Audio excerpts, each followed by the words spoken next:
la photo de mon petit frère Pierre et de mon cousin Pierre. Hier, mon petit frère Pierre avait un problème de maths à résoudre. Il devait calculer combien une roue de vélo parcourt en un tour. On lui donnait la valeur du rayon.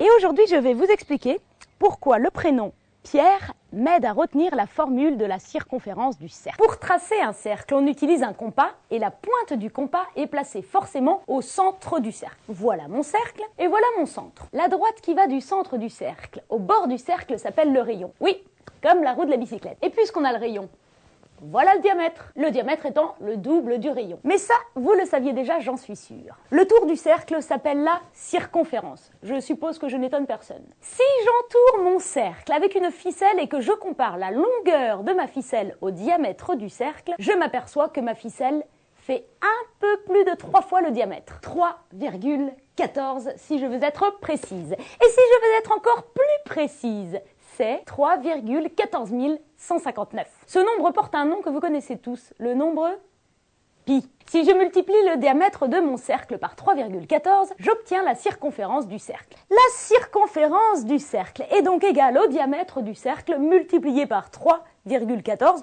puisque pi est égal à 3,14. Je peux aussi écrire que la circonférence du cercle est égale à pi multiplié par d, le diamètre. Mais vous savez déjà que le diamètre est égal à 2 fois le rayon. Je peux donc écrire que la circonférence du cercle est égale à pi multiplié par 2 fois le rayon. Si je décide que le rayon c'est r, la circonférence est égale à pi fois 2 fois r ou 2 fois pi fois r. C'est pareil. Maintenant, attention, il faut que vous sachiez que dans une formule, on peut enlever le signe multiplié et le remplacer par, devinez quoi? Rien. Ainsi, 2 fois pi fois r peut s'écrire 2 pi r. Et ça revient exactement au même. Ça veut dire 2 fois pi fois r. Ainsi, pour vous souvenir comment calculer la circonférence du cercle, rappelez-vous tout simplement cette formule.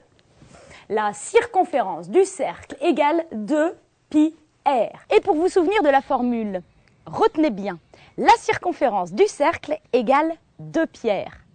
Si votre petit frère s'appelle Teddy, Hugo ou Karim, pensez aux pierres du chemin.